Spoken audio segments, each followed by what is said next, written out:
Kenneth Arasca from Cavite. Hi, Kenneth. Ano po? Kamusta ka ngayon? Okay naman po. Kinakabahan, ganado, inspired. Inspired po. Anong inspirasyon mo, Kenneth? Family ko po. Family. Good job. Anong height mo? 5'11 po. Tangkad, ano? Tangkad siya, ha? Nakakapanibago. Bihira yung ganyan katatangkad sa akin. Actually, isa sa pinakamatangkad na naging, Oo, naging kalahok natin. Kalahok natin, no? Okay, ano kaya ang masasabi ng ating inampalan? Hi, Kenneth. Ganda ng dynamics mo.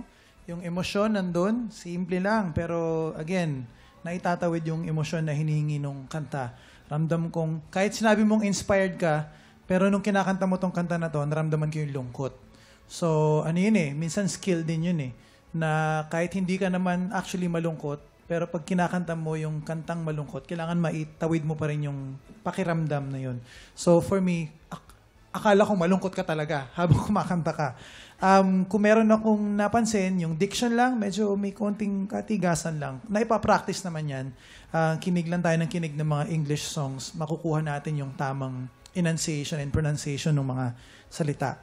Timing din, medyo parang majority of the song, medyo naghahabol ka sa timing, medyo nahuhuli ng onte. Yun, watch out for that. Yung dulo na falsetto, yung adlib sa Become a Lie, for me, it wasn't that necessary. Pero nabawi mo dun sa ginawa mong drama dun sa word na goodbye. Ang ganda nun. So, yun lang ang mako-comment ko sa'yo, Kenneth.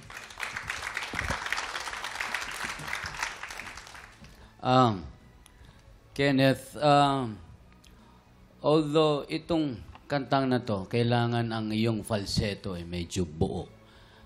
Napansin ko na I think you have to improve that. Kasi itong kanta na to, kailangan distinct yung pagdiin mo nung falsetto. So, I think, sa tingin ko, medyo kailangan mo pang diinan pa ng konti yung pag-iinsayo mo ng falsetto. Kasi yun ang strength nitong kanta na to. Yung tindig mo, medyo nakita ko parang may nervyos na ipo-project mo. Kaya parang sa akin, nakita ko medyo stiff ng konti yung iyong galaw. So, wala masyado. Di ba? Although maganda yung transition ng natural to falsetto and going back falsetto to natural, again, kailangan mong improve yun. May konting tayo sa phrasing, yung putol mo nung so you won't have to make, pinutol mo. Tuloy mo, to make excuses. Mas maganda. Kagaya nung someone wins and someone loses. Huwag masyadong halata. Kumbaga, kung pwede mo siyang putulin kung nawawalan ka ng konting hinga, pero huwag malayo. Someone loses. Hinga. Pwede mong agawin yun eh. Yung someone loses. Di ba? Pwede yun. Pwede mong gawin yun. May konting sablay ng konti doon sa walk-in, let me be the one, yung falsetto, konting practice lang. Maganda tong kantang ito. Kung paborito mo to, mas insayuhin mo pa para mas magandang iyong performance. Maraming salamat po. Ito naman, ano naman kayang scores ang ibibigay sa atin ng ating inampalan? Kenneth, ito ang aking stars for you.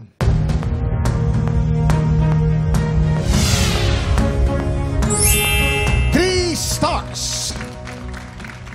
Kenneth, ito naman ang mga stars na ibibigay ko sa'yo. 3 stars. Ibibitin muna natin kung ano ang score ni Renz.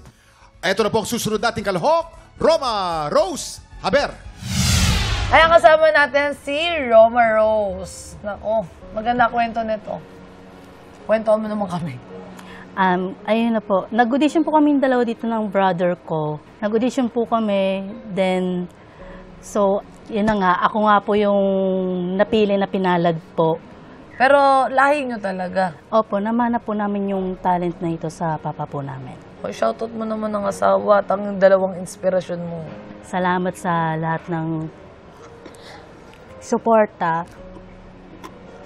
Tapos sa dalawa kong anak, thank you. Kasi andyan kayo sa akin. Ay, yung inspirasyon ko, kaya ako lumalaban ngayon.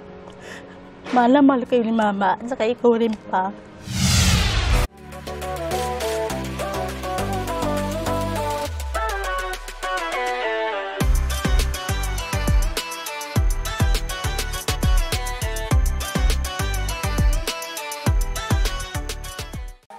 Tropa, pinanood mo hanggang sa dulo itong video na to? Very good ka! For more happy time, watch more TikTok Clock videos on our official social media pages and subscribe to GMA Network official YouTube channel.